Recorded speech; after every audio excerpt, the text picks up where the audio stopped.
श्री सीतारामचंद्राभ्या नमः।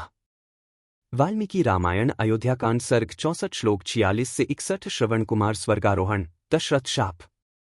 सत्यं शिवम सुंदरम श्रीराम। श्रीमद्वाल्मीकीय रामायण। श्री सहित दिनकर बंस भूषण काम बहु छवि सोहई। नव अंबुधर बरगात अंबर पीत सुर मन मोहई। मुकुटांग दादी विचित्र भूषण अंग अंगन ही प्रति सजे।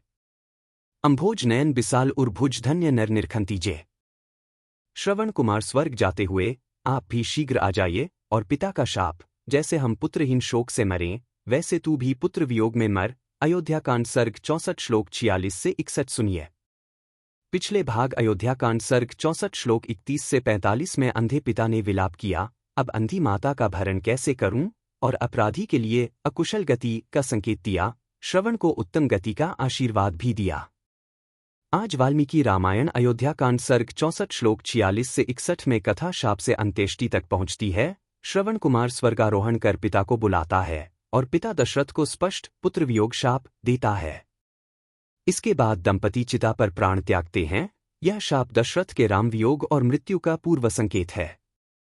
एवं सकृपणन तत्र पर्यदेव्यता सकृत ततोस्मय कर्तुमुत्कम प्रवृत्तः स भार्या 46।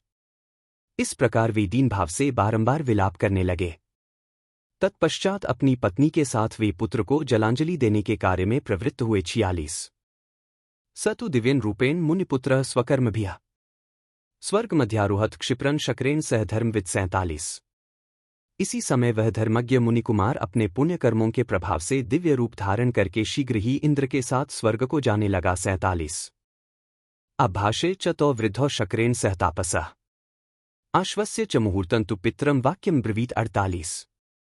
इंद्रस्थित उस तपस्वी ने अपने दोनों बूढ़े पिता माता को एक मुहूर्त तक आश्वासन देते हुए उनसे बातचीत की, फिर वह अपने पिता से बोला। 48। स्थानमस्मि महत् प्राप्तो भवतोः परिचारणात् भवन्तापि च क्षिप्रम मम मूलमुपैष्यथ 49। मैं आप दोनों की सेवा से महान स्थान को प्राप्त हुआ हूं, अब आप लोग भी शीघ्र ही मेरे पास आ जाइएगा। 49। एव मुक्त्वा तु दिव्येन विमानिन वपुष्मता आरुरोह दिवं क्षिप्रम मुनिपुत्रो जितेंद्रियः 50। यह कहकर वह जितेंद्रिय मुनिकुमार उस सुंदर आकार वाले दिव्य विमान से शीघ्र ही देवलोक को चला गया। 50। सकृत्वाथोत्कं तूर्णं तापसः सह भार्यया मामुवाच महातेजाः कृतांजलिमुपस्थितम् 51। तदंतर पत्नी सहित उन महातेजस्वी तपस्वी मुनि ने तुरंत ही पुत्र को जलांजलि देकर हाथ जोड़े खड़े हुए मुझसे कहा। 51।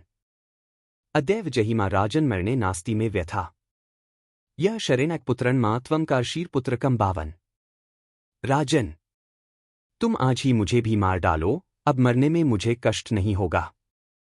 मेरे एक ही बेटा था जिसे तुमने अपने बाण का निशाना बनाकर मुझे पुत्रहीन कर दिया। 52।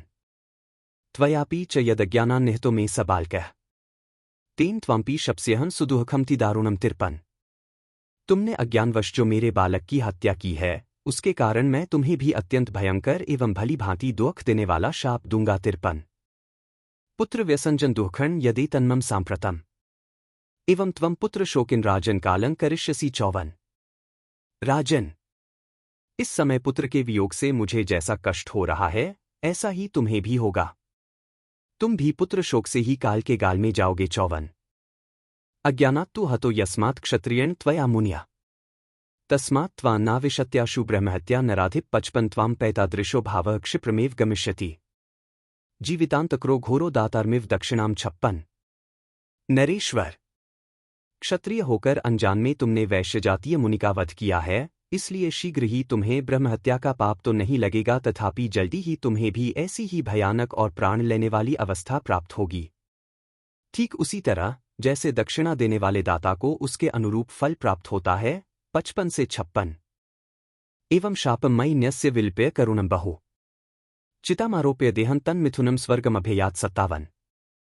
इस प्रकार मुझे शाप देकर वे बहुत देर तक करुणाजनक विलाप करते रहे, फिर वे दोनों पति पत्नी अपने शरीरों को जलती हुई चिता में डालकर स्वर्ग को चले गए। 57। तदेतच्चिन्तयानिन् स्मृतं पापं मया स्वयं तदा बाल्यात् कृतं देवी शब्दवेद्यनुकर्षणा 58। देवी, इस प्रकार बाल स्वभाव के कारण मैंने पहले शब्दवेधी बाण मारकर और फिर उस मुनि के शरीर से बाण को खींचकर जो उनका वधरूपी पाप किया था, व आज इस पुत्रवियोग की चिंता में पड़े हुए मुझे स्वयं ही स्मरण हो आया है। 58 तस्यायं कर्मणो देवी विपाकः समुपस्थितः अपथ्यः सह संभुक्ते व्याधिरन्नरसे यथा 59 तस्मान् ममाक्तं भद्रे तस्योदारस्य तद्वचः।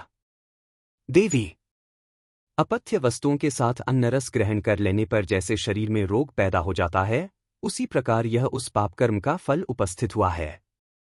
अतः कल्याणे उन उदार महात्मा का शापरूपी वचन इस समय मेरे पास फल देने के लिए आ गया है। 59 इत्युक्त्वा स रुदंस्त्रस्तो भार्यामाह तु भूमिपः साथ यदः पुत्र शोकिन संत्यजिष्यामि जीवितम् चक्षुर्थ्यां त्वा न पश्यामि कौसले त्वं हिमा स्पृश। 61 ऐसा कहकर वे भूपाल मृत्यु के भय से त्रस्त हो अपनी पत्नी से रोते हुए बोले, कौसल्य, अब मैं पुत्र शोक से अपने प्राणों का त्याग करूंगा।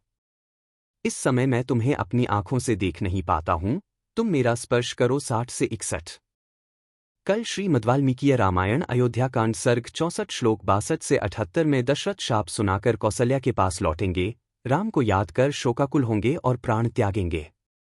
इसके बाद सर्ग 65 में वंदीजनों की स्तुति और रानियों का करुण विलाप प्रसंग आएगा।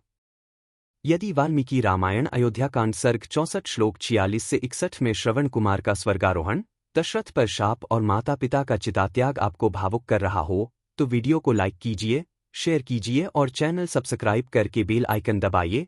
कल श्लोक 62 से 78 और सर्ग 65 का अत्यंत करुण अंत आप मिस न करें।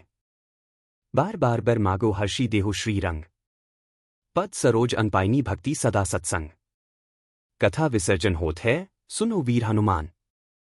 जो जन जंग से आए हैं, सो तंग कर ही पयान। बोलो सियावर रामचंद्र जी की जय। राम भक्त हनुमान जी की जय। उमापति महादेव जी की जय। मंगल भवन अमंगलहारी। द्रवहु सुतसरथ अजिर बिहारी। दीन दयाल बिरिदु संभारी, हरहु नाथ मम संकट भारी। जय सिया राम, जय जय सिया राम।